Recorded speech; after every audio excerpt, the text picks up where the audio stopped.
pourparlers de paix pour le Yémen ont enfin débuté à Koweït City avec 3 jours de retard. La délégation des rebelles houthis et de leurs alliés, les partisans de l'ancien président Ali Abdallah Saleh, vont négocier avec le gouvernement yéménite d'Abdrabbuh Mansour Hadi pour tenter de trouver un accord de paix. La guerre au Yémen a fait 6400 morts, dont une moitié de civils et plus de 30 000 blessés, selon l'ONU. Pour en parler, j'accueille Sadek Al-Sar. Bonjour, vous êtes président de Salam for Yemen, la paix pour le Yémen. Exact. Mon arabe est bon. Les négociations ont commencé avec du retard parce que les rebelles houthis refusaient d'envoyer une délégation. Ils invoquaient les violations du cessez-le-feu qui est en place depuis le 11 avril. C'est quand même pas très bon signe pour la suite des négociations. Ces premières tensions avant même qu'elles n'aient commencé. En fait, l'accord était... conclut qu'arrêt total des conflits, la guerre et des bombardements. Alors qu'il s'avère que la coalition a continué à bombarder.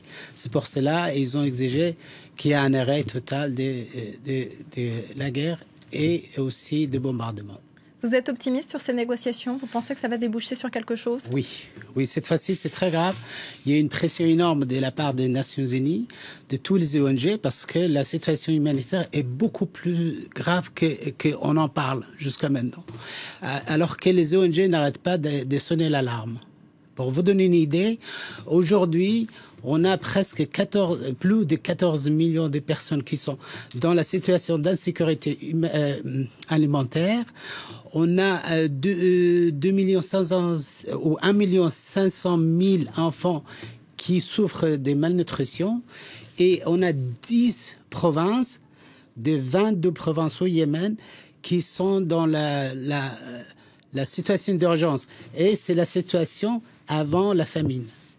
Alors, que demandent les rebelles houthis? Quelles sont leurs exigences?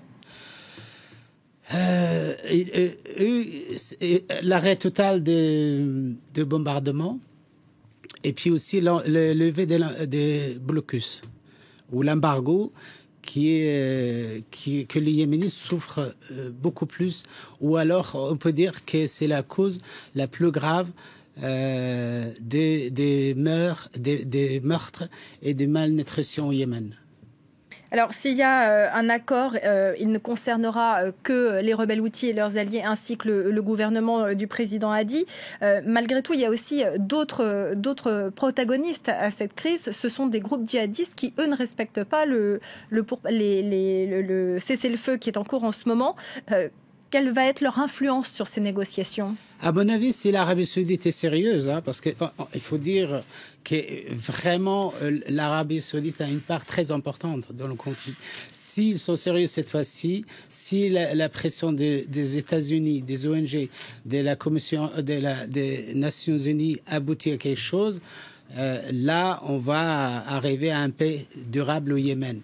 Mais comme je disais, qu'aujourd'hui, il y a une pression énorme sur l'Arabie Saoudite pour d'abord la crise humanitaire, deuxièmement que Al-Qaïda ou l'Aqba, comme on appelle, et Daesh ont profité de cette situation chaotique au Yémen, due à l'intervention de la coalition sous l'égide d'Arabie Saoudite. Arabie Saoudite.